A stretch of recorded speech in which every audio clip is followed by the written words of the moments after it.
olha que louco aqui, Luiz. Voltando a essa ideia que você perguntou sobre os caras inventarem uma teoria ou descobrirem uma teoria. Porque eu acho que você queria fazer uma viagem em cima disso. Você tem uma ideia maluca em cima disso? Vou propor um cenário aqui pra gente viajar um pouco em cima disso. Pode ser? Você topa? Pode, é porque eu ia falar uma outra viagem. É? Pode ter alguma coisa aqui que ninguém que tá vendo. E tem. Uma parada diferente. Pode ser, ué. Vamos de cada vez. Olha essa daqui. Essa aqui é sobre as teorias. Vamos lá. O Newton pega, século XVII e tal, cria uma teoria sobre a gravitação. Essa teoria dele explica quase tudo que se sabia sobre o sistema solar na época. Como é que os planetas se movem, por que eles se movem desse jeito, você conseguia prever eclipses, onde é que cada planeta ia estar. Porra, uma teoria muito boa, muito robusta.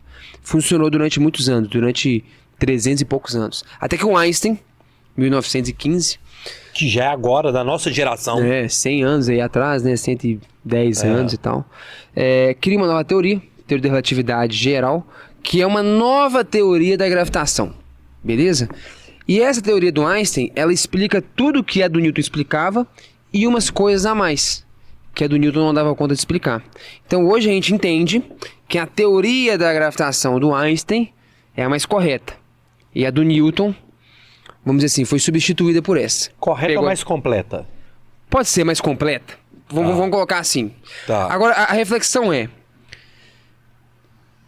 Pode bem ser que daqui 100, 200 anos, surja um outro cara, sei lá, o Joaquim, brasileiro, quem sabe, gênio, cria uma nova teoria que explica tudo que a do Newton explicava, tudo que a do Einstein explicava, e umas coisas a mais. E a gente vai entender que essa é a teoria mais completa ou mais correta da gravitação. E daí 300 anos, um outro cara se entendeu, né? Aí a reflexão é o seguinte, cara. Quando é que a gente vai saber que uma teoria realmente é verdade? Você fala, não, agora é definitivo. Não tem como mais ter um cara que inventa uma nova, que explica isso tudo e muito mais. É isso. Como é que você sabe, então, a definitiva é a correta? Essa é a correta, irmão. Não tem nada que ela não explique. Você concorda que você nunca consegue saber? Entendeu? Pode ser que um cara daqui 200 anos crie uma outra teoria mais maluca ainda que explica tudo isso e uma outra coisinha a mais que ninguém nem imaginava. Olha que loucura. Então, onde que eu tô querendo chegar? Pegou a ideia? Peguei. A gente, em tese, sei lá, se você acredita em Deus, você só vai saber se é a correta mesmo se você um dia chegar pro cara que criou e falar, meu irmão, é essa aqui mesmo? Me fala aqui, porque a gente achou que era do Newton. Hoje a gente acha que é do Einstein. Daqui 200 anos a gente acha que é do Joaquim. Conta pra gente aqui, velho. É essa mesmo? A gente precisa buscar mais coisa ou tá fechado? Porque a gente tende a ser meio arrogante. No início do século XIX, no finalzinho do século XIX, desculpa, 1880, um cara muito foda, Lord Kelvin, que inclusive tem uma escala de temperatura com o nome dele, escala Kelvin e tal, 0 Kelvin. Ele fala assim, cara, na física tá tudo resolvido. A gente já zerou o game. Dominamos todo o conhecimento. Ele fala assim, cara, existe um ajustezinho que a gente tem que entender sobre... como é que é? Sobre a emissão de radiação por corpo negro. Mas tirando isso, cara, nós entendemos tudo. Porque realmente a física avançou muito de Galileu, 1650, Newton, etc., 1700, até 1880. Os caras fizeram coisa foda demais. Eletromagnetismo, os caras fizeram muita coisa foda em 300 anos. E o Kelvin, que era um físico muito proeminente na época e tal, muito respeitado, tem essa fala dele. Cara, a gente fez quase tudo, velho. A gente fechou o conhecimento, a gente dominou todas as áreas da física. Tem só um detalhezinho ali. E sabe o que virou esse detalhezinho ali, cara? Uma nova teoria que é a física quântica. Que é um negócio extremamente complexo e que hoje desenvolve várias tecnologias. E aí depois o Einstein criou a teoria da relatividade e surge isso que chama de física moderna.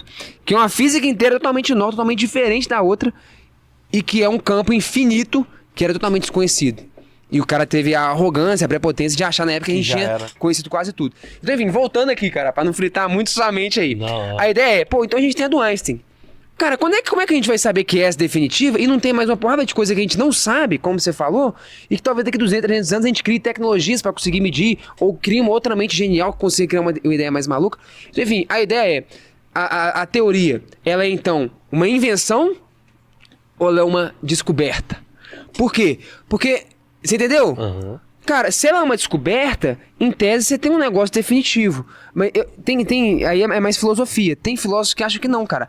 E eu acredito particularmente nisso, né? Acho que as teorias, elas são invenções. O Newton inventou uma ideia. É claro que foi a realidade, o experimento, que corroborou aquela ideia com uma boa ideia, com uma boa teoria. Depois o Einstein foi e criou uma outra ideia ainda. E a gente está criando ou descobrindo? Eu acho que a gente está criando formas de ler o mundo. A gente foi que o cientista é tipo um poeta. Cara, tem vários poetas, cada um vê uma mesma realidade e traduz de um jeito diferente. Cientistas também. O Poincaré, no livro Ciência... Se eu estiver viajando demais, você me interrompe aí, velho. Você fala, velho, esquece, já parei aqui no meio... O Poincaré, nesse livro Ciência e Hipótese, ele fala assim, cara, uma teoria científica, ela é feita de fatos. Não é só, então eu vou criar uma teoria... Não, ela é feita de fatos. Tal como uma casa é feita de pedras. Mas tem várias formas de eu ajeitar as pedras e formar uma casa. Do mesmo jeito que com os mesmos fatos, diferentes cientistas vão ajeitar diferente e formar diferentes teorias. Talvez as duas teorias boas. Sacou? Então, ou seja, é isso, cara. Se eu der a mesma matéria-prima para um arquiteto A e para um B, os dois com a mesma matéria vão construir casas diferentes. As duas casas boas de você entrar e morar. A mesma matéria-prima. E a ciência é assim, com os mesmos fatos, a mesma realidade, você talvez possa criar duas teorias científicas e as duas serem boas. Então a teoria é o quê? Ela é uma leitura fiel da realidade? Só Deus sabe, irmão, se a verdade é essa ou não. O que a gente tem é ela. Então existe uma linha filosófica em que as teorias são como ferramentas. Então, cara... Qual que é a ferramenta melhor? Não existe a ferramenta melhor. Você quer bater um prego? Um martelo é uma boa ferramenta. Então você quer estudar o movimento dos carros na rua ali? Pode usar a teoria do Newton que ela dá conta. Tranquilo. Sacou? Não, mas eu quero apertar um parafuso. Então um martelo não é bom. Então você entendeu a ideia aqui? As teorias, elas são ferramentas. Dependendo do contexto que funciona, dependendo do contexto aquela que funciona. Então não está necessariamente falando de uma realidade fundamental da coisa, porque essa realidade fundamental, a gente nunca... Pode ser que a do Einstein é definitiva, a gente nunca vai saber. Você concorda? Concordo. E existe também... Acompanhou a viagem de Não, concordo, mas existe também nessa viagem de ter uma percepção de sociedade também daquilo? Como assim? Por exemplo, a nossa sociedade hoje, chegasse na época lá do Newton, poderia não entender essa matemática dele das coisas e não ir pra frente aquilo. Ah, sim. Você entende? Assim, não, mas eu acho que a maioria da galera realmente não entendia. Mas existe uma evolução de pensamento, mas existe uma evolução de percepção das coisas também. Sim. Não, por exemplo, o próprio Einstein, então, falando mais recente, quando ele colocou a teoria da relatividade, ele era muito criticado. Era uma teoria, cara, muito disruptiva. Ela quebrava muitos conceitos que a galera... Com status quo lá, com exatamente. Com senso comum. Exatamente. E até da comunidade científica. O senso comum não é nem comum da sociedade, é comum científica. É o que a gente chama de paradigma, né? O Thomas Kuhn tem um livro que chama Estrutura das Revoluções Científicas. Ele fala, cara, a revolução científica, ela acontece quando há uma ruptura de um paradigma. Então ele fala, cara, antes do Einstein, o paradigma era o paradigma newtoniano. Todo mundo só conseguia pensar dentro das ideias newtonianas porque a teoria newtoniana ela meio que ditava a regra, a lei do pensamento. Se você pensasse muito diferente daquilo, sem ser criticado, você fala, cara, é maluco, você é doido. Tá aqui a teoria do Newton, a gente construiu tudo com base nisso, velho, e tal. Essa ideia sua contradiz a ideia do Newton, você é doido. Foi o que o Einstein fez. Então ele quebrou um paradigma, que era o paradigma newtoniano. E ele foi duramente criticado por muitos caras da comunidade científica.